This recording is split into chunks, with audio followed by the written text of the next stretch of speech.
Korupsi sudah tidak asing lagi di telinga kita, khususnya bagi kita WNI. Tindak korupsi banyak jenis dan bentuknya. Namun hal ini beriringan dengan bervariasinya kerugian yang kita alami akibat tindakan korupsi ini. Jika korupsi tidak mengakar di Indonesia, sudah sedari dulu Indonesia menjadi negara maju. Banyak potensi dan peluang besar hilang begitu saja karena dari setiap langkah maju tersisip keserakahan dari oknum-oknum yang tidak bertanggung jawab. Tiap tahunnya, Indonesia kehilangan sejumlah besar dana yang harusnya dapat dipergunakan untuk penyediaan pembangunan negara, khususnya di daerah 3T. Masyarakat harusnya sudah mendapatkan pelayanan kesehatan dan pendidikan yang layak, sarana dan prasarana yang memadai, dan kesempatan untuk meningkatkan taraf kehidupan di kancah nasional maupun internasional. Akan tetapi, bayangan dari masa depan cerah itu selalu terhalang oleh korupsi.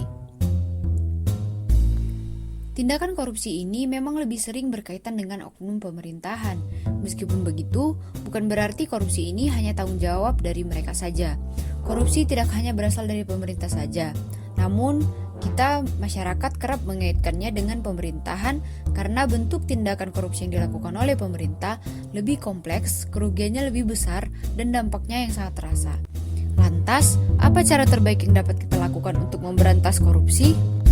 Nah, Lembaga Pemberantasan Korupsi telah menetapkan Strategi Nasional Pemberantasan Korupsi atau Stranas PK-KPK RI yang dilaksanakan melalui 3 upaya, yaitu penindakan sebagai langkah represif, perbaikan sistem, serta upaya pendidikan berupa edukasi dan kampanye.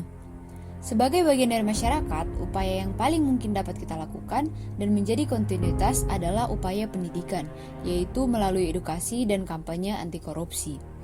Selain KPK, masyarakat adalah pengawas yang paling independen. Bisa saja ada proyek pembangunan yang langsung berdampak dan dapat dinikmati oleh masyarakat, namun di dalamnya terdapat risiko korupsi. Seperti peribahasa, ada udang di balik batu. Maka dari itu, masyarakat dan lembaga inspektif harus tetap menganalisa risiko korupsinya.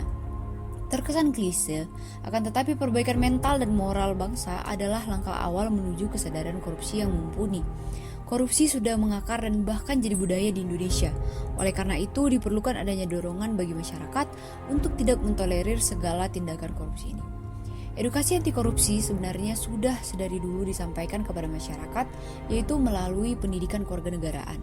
Melalui pendidikan kewarganegaraan, kita menjadi mengerti urgensitas dari isu dalam negara kita ini, khususnya dalam pemerintahan, yaitu isu korupsi yang bahkan hingga kini masih belum dapat diselesaikan.